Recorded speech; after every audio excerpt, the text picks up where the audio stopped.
नमस्कार, मेरा नाम हिमांशु धवन और आज इस वीडियो में बेसिकली वेरिकोसील से कॉम्प्लिकेशंस कैसे होती हैं, ब्लड का फ्लो किस तरीके से बिगाड़ता है उस जगह को, जिसकी वजह से हम बात करते हैं कि वेरिकोसील होने के बाद सिर्फ एक सर्जरी ही ऑप्शन है हमारे पास। तो सिंपली समझना बहुत ईजी है समझने के लिए। आप समझो कि एक वेन है, या वेन को एक तरीके से समझ लो कि एक रोड है, सड़क है।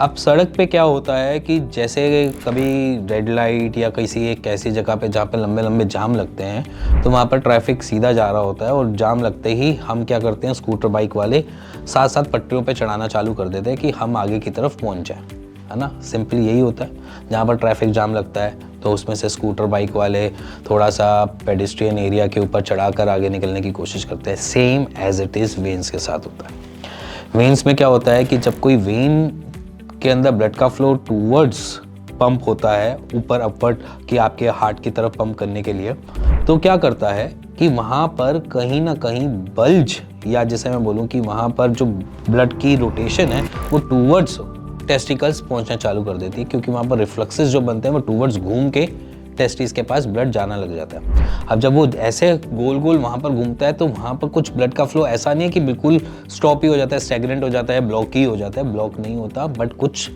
का ब्लड जो होता है वो रिसता है। अब वो जब रिसता है तो वो क्या करता है कि वेन्स की वॉल्स की तरफ से रिसना चालू कर देता है, और जब वो वहाँ से रिसना चालू करता है तो उस जगह को डैमेज करना चालू कर देता है। जो फ्लो टूवर्ड्स बनना चाहिए था वहाँ पर, और वहाँ पर वो जो सीधा जाना चाहिए था वो सीधा ना जाकर उल्टा घूमना चालू कर देता है।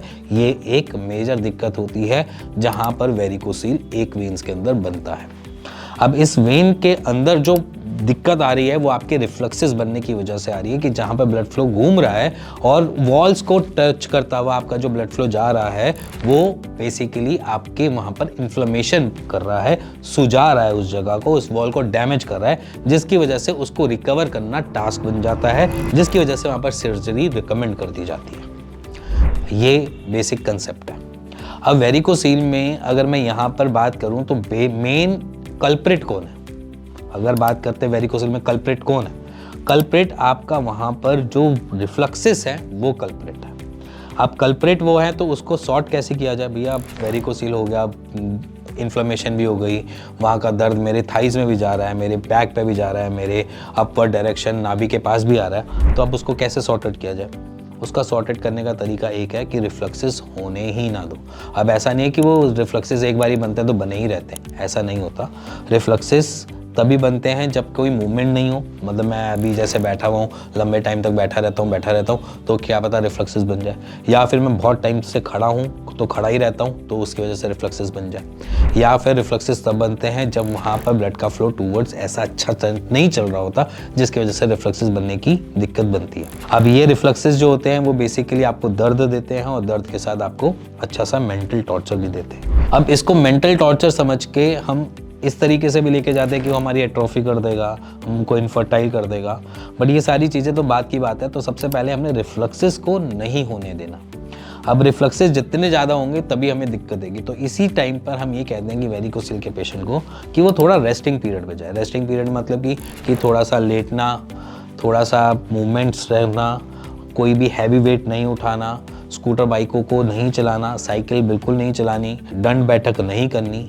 ये कुछ प्रिकॉशंस हैं जिसकी वजह से हम देखते हैं कि रिफ्लक्सेस बनने के चांसेस बढ़ जाते हैं। या जिमिंग जाना तो स्ट्रेंथ ट्रेनिंग में बाइसेप्स करना, या फिर आप नॉर्मल बेंच प्रेस मारना फॉर चेस्ट एक्सरसाइजेस, अगर कुछ ऐसी एक्सरसाइजेस कर रहे हो तो ये आपको कॉम्प्लिकेटेड करेगा, वेरिकोसील को बढ़ाएगा। अगर हमने रिफ्लक्सेस को हमने बिल्कुल होने ही नहीं दिया, ना के बराबर होने दिया, तो समझ लेना कि हम सही डायरेक्शन में चल रहे हैं, सारी चीज़ें सही बेटर तरीके से चल रही हैं। बट अगर रिफ्लक्सेस बनते जाएंगे तो वो आपको दिक्कत बढ़ाता रहेगा।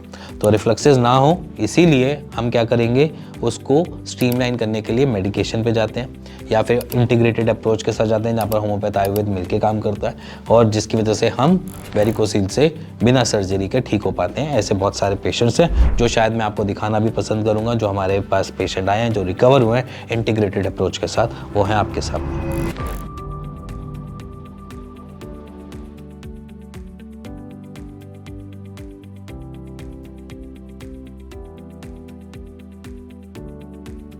ये एक तरीका है जहाँ पर वेरिकोसिल को रिकवर किया जा सकता है, बट उसके लिए प्रिकॉशंस हमें रखने पड़ते हैं। डाइट प्रिकॉशंस हैं, लाइफस्टाइल प्रिकॉशंस हैं, या फिर उसके साथ कुछ छोटे छोटे चीज़ें होती हैं, एक्सरसाइजेज होती हैं जिसको हम रोज डेली बेसिस पे करने के लिए बोलते हैं। सो ईजी है, अगर आप चाहो तो आप भी अपने घर बैठ के अपने रिफ्लक्सेस को रोक सकते हो, स्टेबल कर सकते हो। मैंने कुछ एक्सरसाइज बना रखी है, मैं उसका लिंक जो है वो डिस्क्रिप्शन में डाल दूंगा, आप जाकर खोल लेना और एक्सरसाइज फॉलो कर लेना, उससे आपको बहुत आराम मिलेगा और वेरिकोसिल हील होने में आपको बहुत मदद मिलेगी। इसी के साथ मिलेंगे नेक्स्ट वीडियो के लिए, तब तक good bye and take care.